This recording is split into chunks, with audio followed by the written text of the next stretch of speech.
Guys, Richard at Ryden's room here. Not in my room, I'm in the living room with the window behind me. As you can see, getting terrible glare on there, trying to block that out. So, this is the review for Star Wars Tatooine Ghost. Now, basically, when I was prepping for the new Jedi Order books, I looked at ones which were considered most essential. This one was considered a good read, but not essential. But, look at that. Charity shop I used to volunteer at, found it for £2. It's hardback, all my books normally paperbacks. I thought, yeah, I'll give it a go. And I finally got to the point where I wanted to. The point with the books I'm on, it is original trilogy based, well, just before, during, just after, etc. And that's why I've got to this one, because next up it's Wraith Squadron. That's a series of 4, so I wanted to get the one-off done. Plus, got a holiday to America in about a month, and frankly, I didn't want this massive a book with me while I was there. I wanted something a bit smaller for my bag, and Wraith Squadron, the old smaller sized bantam ones, like my Cat and Mouse review, it's that size book. So yeah, if I get this done. So not a bad book, but I don't skip massive chunks of books very often, and this unfortunately was one of them. So basically the plot is Han and Leia go to Tatooine to get this painting. It's like an old bit of art from Alderaan. It wasn't on Alderaan at the time. The Empire destroyed the planet, so it exists, but it's not just a painting. There's like a key in there which reveals like the identities of like hundreds of agents working, against the Empire, for the New Republic, but basically spies.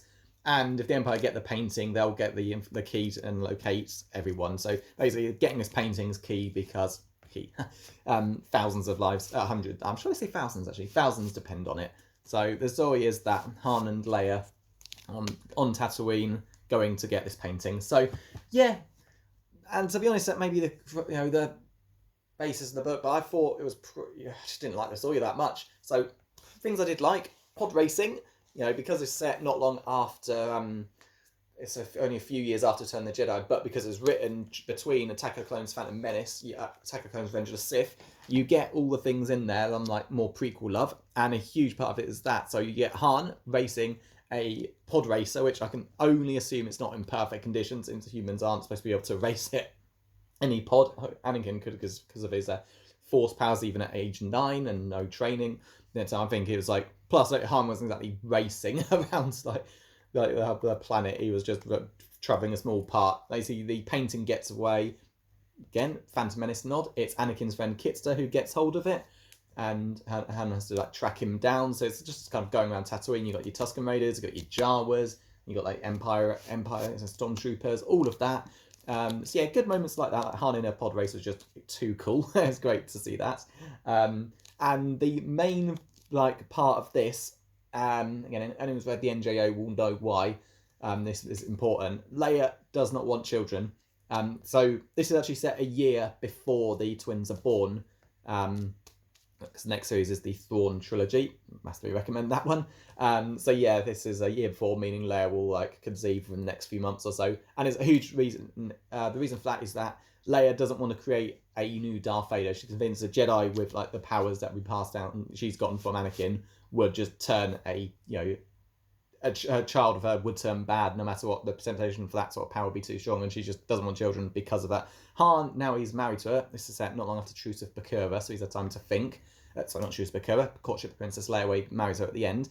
Now wants to do that. He's accept she doesn't want kids, but he feels like they should start a family now. He's genuinely happy with Leia, doesn't for that reason. So main part of this book is Leia deciding she does want to have children, and then she's willing to take that risk. So there's great, again, some prequel moments. So Anakin leaves his mum, and then 10 years later she's married someone else. You get all of that. Basically, she's leaving these little messages for her, that I hope Anakin will see her one day.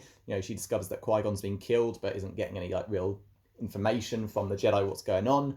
But she believes Anakin is alive no matter what, hoping he's doing well. And then it basically, she's leaving all these messages Leia's listening to, and it just leads to her being captured by the Tusken Raiders, and that's where they end, and no one else knows what happened.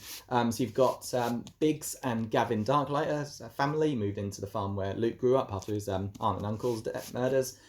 So yeah, I love that stuff, but overall the main story of them just trying to get this painting, it just didn't appeal. And to be honest, having read the NJO books where the painting, they don't recover it in the end. They get the key information from it. They remove the way they can access the details of these spies. So they get what they need from the painting, but the painting is lost and the Empire get hold of it. But Spoiler for the NJO, which is the series that starts way after, 16 years later and ends 5 years on.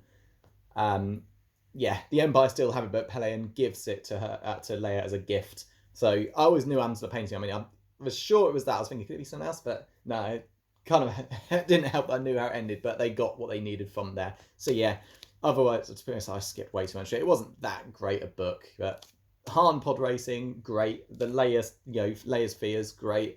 And of course, you get the all the messages from Shmi, which are just really cool because Leia obviously never knew her grandmother. So, well, that grandmother, she obviously knew Bail Organa's parents. But yeah, so it's a good book overall. It reminds me a bit of the book Millennium Falcon, which was primarily about Han and Leia, but I wouldn't say the name, but another child that's related to them. Which, that was James Luceno set and written way after this one, but mainly because Han and Leia were the focus. You get a little bit of Luke who talks to her, but this is kind of their story, and it's a good one. I'm glad I've read it, and definitely worth the £2 I paid. But yeah, if I never found this in hardback, I probably never would have picked it up. There's still plenty of Star Wars books out there, Crystal Star, because they're not really that worth reading, either not that good or not essential. So yeah, good to get it done. So yeah, that's it for now. So next Star Wars book is indeed Wraith Squadron, but that's well off because I'm still got the next Harry Potter book and several others to read, but I'll be on that for my holiday. But yeah, enjoy the vid, and I'll see you next time.